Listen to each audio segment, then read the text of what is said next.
अस्सलाम वालेकुम, my name is doctor Khulood Imran. आज हम यहाँ पे डिस्कस करेंगे कि बच्चेदानी का कमज़ोर होना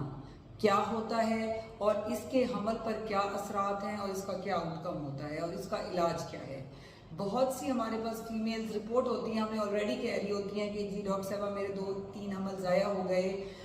और जो है मैंने चेकअप कराया तो उन्होंने कहा आपकी बच्चेदानी कमज़ोर है। तो जो है बच्चेदानी का कमज़ोर होना किसे कहते हैं? जब भी एक एम्ब्रियो बनता है यानी कि स्पर्म और एग मिल के जाइगोट बनता है और जब उसे यूट्रस में इम्प्लांट होना होता है तो अगर यूट्रस हेल्दी होगी तो तभी वो बेबी उसमें इम्प्लांट होगा और ग्रो कर सकेगा। इसका मतलब ये है कि यूट्रस के अंदर एक लाइनिंग होती है जिसको हम एंडोमेट्रियम कहते हैं, जिसकी अगर नॉर्मल थिकनेस होगी तो ऑटोमेटिकली जो एम्ब्रियो है वो इम्प्लांट हो सकेगा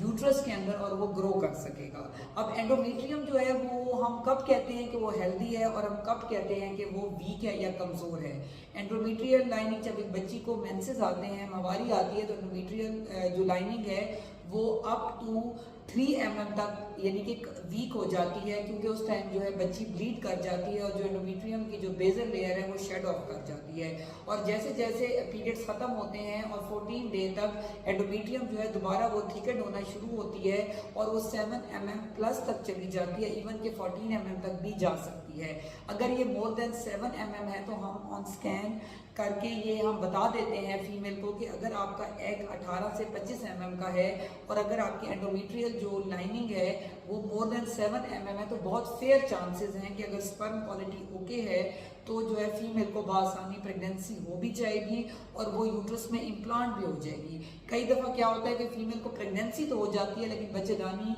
और जो उसकी एंडोमेट्रियम लाइनिंग है वो इतनी कमज़ोर होती है कि वो उसको होल्ड नहीं कर सकती और वहाँ पे एम्ब्रियो इम्प्लांट नहीं हो सकता, तो ऑटोमेटिकली उसके ज़ाया होने के चांसेस बहुत ज़्यादा होते हैं। इसलिए बहुत सी बच्चियां इसको लेके कंसर्न होती हैं। हम बात करते हैं वजूहात की कि एंडोमेट्रियल लाइनिंग कम क्यों होती है। वो बच्चियां जो बहुत ज़्यादा हार्मोन्स लेती हैं, ओवरडोज लेती हैं, यानी कि अगर बच्चियों में हार्मोन्स का हल्का फुल्का इशू भी आ रहा है तो जी वो अनड्यू जो है वो इंटरनेट या जो है आम जो है सिंपल जो LHVs क्वैक्स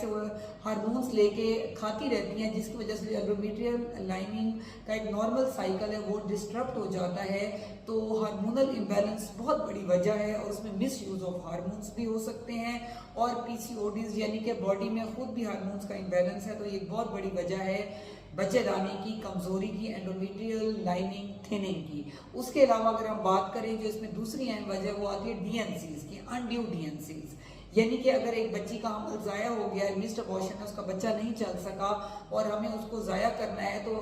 बच्चियां उसको ऐसी जगह से ज़ाया करवा रही होती हैं जो कि नॉन टेक्निकल हैंड्स होती हैं और वो DNC की वजह से औजार बहुत ज़्यादा ओवर यूज़ कर देती हैं, जिसमें नॉर्मल जो एक लेयर उन्होंने DNC के साथ साफ करनी है उसके साथ वो नॉर्मल लेयर ऑफ एंडोमेट्रियम भी शेड ऑफ हो जाती है, तो बाद में जो एंडोमेट्रियल लाइनिंग है वो नॉर्मली ग्रो नहीं कर सकती और अगर प्रेगनेंसी हो भी जाए तो वो नॉर्मली इम्प्लांट नहीं हो सकती, उसको हम इम्प्लांटेशन फेलियर कहते हैं, वो हो जाती है। उसके अलावा ये देखा गया है कि एंडोमेट्राइटिस यानी कि वो बच्चियां जिनको बहुत ज़्यादा लकोरी और बार बार एंडोमेट्रियम की इन्फेक्शन हो रही है, जो कि सफाई का ख्याल नहीं कर रही, हाइजीन का ख्याल नहीं कर रही और अगर उनको इन्फेक्शन हो रही है तो उसकी बार बार वो प्रॉपर ट्रीटमेंट नहीं ले रही हैं, जिसकी वजह से जो है एंडोमेट्रियम की जो इन्फेक्शन है उसको एंडोमेट्राइटिस कहते हैं, वो हो जाती है और उस इन्फेक्शन की वजह से भी जो एंडोमेट्रियम की जो लाइनिंग है वो नॉर्मल लेवल यानी कि मोर देन 7 mm तक नहीं जा सकती एट 14 डे ऑफ प्रेगनेंसी, तो ऑटोमेटिकली इम्प्लांटेशन फेलियर के चांसेस बहुत ज़्यादा हो जाते हैं। और बच्चेदानी कमज़ोर होने की एक बहुत अहम और कॉमन वजह हमारी डेली लाइफ की जो लाइफ स्टाइल है वो बहुत ज़्यादा अहम है जी। बच्चियाँ जंक फूड्स खा रही हैं, गैर ज़रूरी अशिया खा रही हैं और ऐसी खुराक नहीं ले रही जो कि फीमेल के लिए बहुत ज़्यादा ज़रूरी है, जिसमें ग्रीन लीफी वेजिटेबल्स हैं, फ्रूट्स हैं, उसके साथ साथ जो है पानी का इस्तेमाल ज़्यादा है और डेली का एग है, दूध का इस्तेमाल है और जो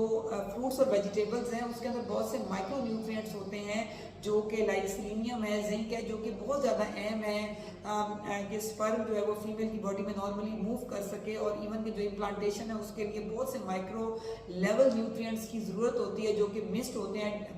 ड्यू टू बैड लाइफस्टाइल। साथ में जैसे मीट है उसका इस्तेमाल बहुत ज़्यादा ट्वाइस अ वीक लाजमी है। जब एक प्रॉपर बैलेंस डाइट नहीं होगी, आपका लाइफस्टाइल प्रॉपर नहीं होगा, उसमें एक्सरसाइज नहीं होगी, आपकी बॉडी का ब्लड फ्लो अच्छा नहीं होगा, तो ये तमाम चीज़ें बच्चेदानी को कमज़ोर करती हैं, एंडोमेट्रियम लाइनिंग को वीक करती हैं और ऑटोमेटिकली जो है वो